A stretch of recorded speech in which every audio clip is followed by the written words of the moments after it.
next stop, and we've got a little bit of a drive ahead of us.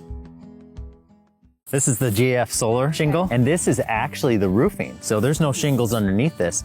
It's actually the shingle itself. This is really just good if you're gonna replace your roof, because we remove all your shingles. We're putting new shingles on, and it's guaranteed to keep the water out just like your shingles are. Despite the fact that it produces solar energy, it's a roofing shingle. It's protecting your roof.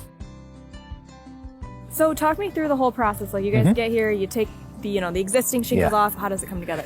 Yeah, so very important that we have it straight because they're super rigid. They don't flex at all. Okay. So we run some lines and decide where we want our panel. They're flashed together, they're tied together, and then there's a special flashing system to tie the shingles in. And inside these little channels are wires, and we connect all those wires up, goes up into the top and gets all connected to a electrical box. Then it shoots into the grid, and then you get paid by the energy company for that solar.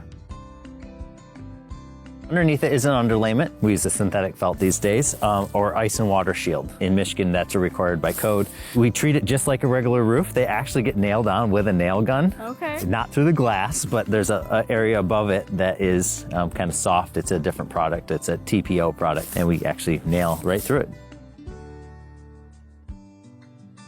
We're one of maybe a dozen in Michigan that can actually install this product. We had to go through certain training, and our first 2 roofs, we actually had a representative from them come out and help us do that project as well. It was rigorous, but we found it pretty easy as a roofer. Not everybody would be able to do it, because if you mess up, this is a very expensive mistake. You gotta know what you're doing. But with a product like this one, you can integrate green energy seamlessly into your traditional roofing materials. Getting the chance